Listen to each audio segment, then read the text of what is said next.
This session, I'm seeking ongoing funding to better coordinate our border response and continue fighting this humanitarian, economic, and enforcement crisis. Governor Hobbs wants more money to boost a border security plan launched just last month to address a near-record surge of migrants.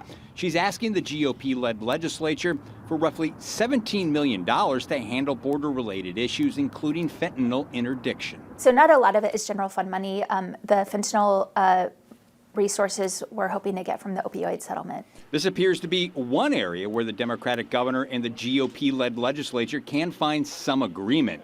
But for Representative Tim Dunn, a Republican from the border city of Yuma, the devil is in the details. I think there's some specific things, the targets that Republicans want to hit, benchmarks, and make sure what we are doing with that money. And yes, we're going to make sure we put money into the border. We'll continue to do that. Transporting migrants out of the state was one of the benchmarks Dunn mentioned. Hobbs has continued a policy of her predecessor, Governor Doug Ducey, busing over 8,400 migrants out of the state last year.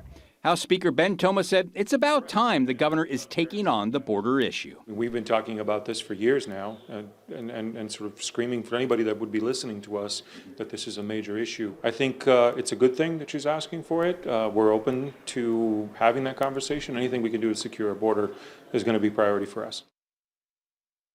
The latest regarding the relocation of migrants. According to state contracts, the state has added an additional vendor to bus migrants not only in the state but also out of state. And the figures from the Department of Emergency and Military Affairs show that there have been about 67,000 people transported in state on buses.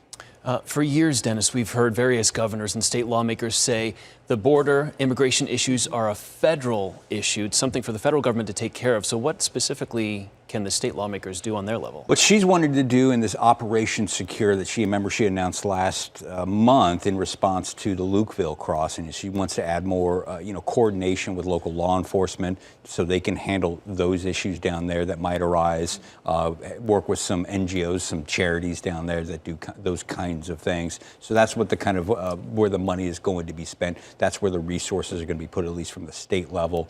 And again, it's worth reminding our viewers that yesterday, right there in her State of the State address, she kept up her criticism of the Biden administration and their handling of the border right now. And you were saying yesterday, with every other policy at odds, border might be the only thing that could get gain any traction at the state capitol. It might be. It seemed like yesterday Republican leaders and Republicans themselves were really at odds with a lot of what the governor was talking about. But the border could be one of those issues.